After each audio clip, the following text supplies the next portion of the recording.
ఇక వివరాల్లోకి వెళితే ఎప్పుడైతే బిగ్ బాస్ సీజన్ 9 స్టార్ట్ అయిందో సెలబ్రిటీలు వర్సెస్ కామనర్స్ అని రెండు గ్రూపులుగా చేసి ఇంట్రెస్టింగ్ గా ఈ షోని స్టార్ట్ చేసినప్పటికీ అందులో సెలబ్రిటీల కన్నా కామనర్సే డామినేటింగ్ గా ఉంటూ యాటిట్యూడ్ చూపించడంతో జనాలకి ఈ కాన్సెప్ట్ నచ్చక ఈ సీజన్ టీఆర్పీ రేటింగ్ ఇప్పటి వరకు ఏ సీజన్ లో రాని విధంగా పడిపోయింది. దీంతో అప్రమత్తమైన బిగ్ బాస్ టీం ఎలాగైనా మళ్ళీ టీఆర్పీ రేటింగ్ ని తీసుకురావాలని సోషల్ మీడియాలో రచ్చ చేసి నెగిటివ్ గా పబ్లిసిటీ తెచ్చుకొని ఫేమస్ అయిన వారిని వెతకగా అందులో మొదటిగా దివ్యల మాధురిని సెలెక్ట్ చేశారు. అలా ఈమెకి ఇంతకు ముందే పెళ్లై 3 పిల్లలున్నా కూడా దువ్వాడ శ్రీనివాస్ తో సంబంధం పెట్టుకొని అతనికి తన భార్య పిల్లల్ని దూరం చేసి తనతో సహజీవనం చేయడంతో ఈమె పేరు మీడియాలో మారుమోగిపోయింది. ఇక అలా ఎక్కడ చూసినా తను ఇంటర్వ్యూలు ఇస్తూ తను దువ్వాడ శ్రీనివాస్ ని ప్రేమిస్తున్నానని, త్వరలో పెళ్లి చేసుకుని తనకి వారసుడిని కూడా కనిస్తానని చెప్పడంతో మాధురికి చాలా వరకు నెగిటివిటీ వచ్చింది. అయినా కూడా బిగ్ బాస్ టీం ఈ నెగిటివిటీని క్యాష్ చేసుకోవాలని మాధురిని అప్రోచ్ అవ్వగా ఈమె ఆ షో కోసమే టెక్కిలి నుండి హైదరాబాద్ కి శ్రీనివాస్ తో మకాం మార్చి సెటిల్ అయింది.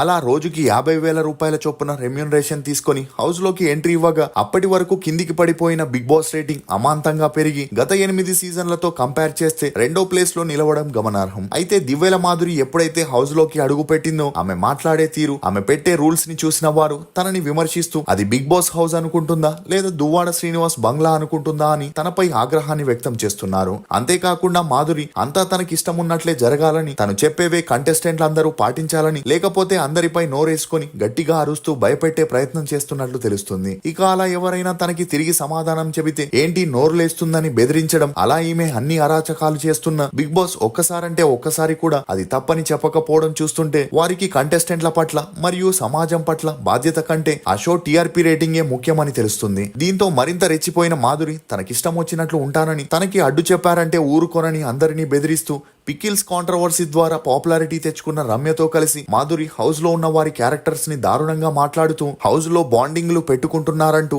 బాండింగ్స్ అనేవి ఘోరం పాపం అన్నట్లుగా మాధురి మాట్లాడడంతో అది విని 2 తెలుగు రాష్ట్రాల ప్రజలు బిగ్ బాస్ హౌస్ లో బాండింగ్ పెట్టుకోవడం తప్పని చెబితే ఈమె రియల్ లైఫ్ లో పెళ్లి పిల్లలున్న దువ్వాడ శ్రీనివాస్ తో ఎఫ్ఐఆర్ పెట్టుకోవడాన్ని ఏమనాలి అంటూ తనని ఓ రేంజ్ లో విమర్శిస్తూ, మరోవైపు దువ్వాడ శ్రీనివాస్ తనని ఎలా భరిస్తున్నావు అంటూ తనపై అందరూ సింపతిని చూపిస్తున్నారు.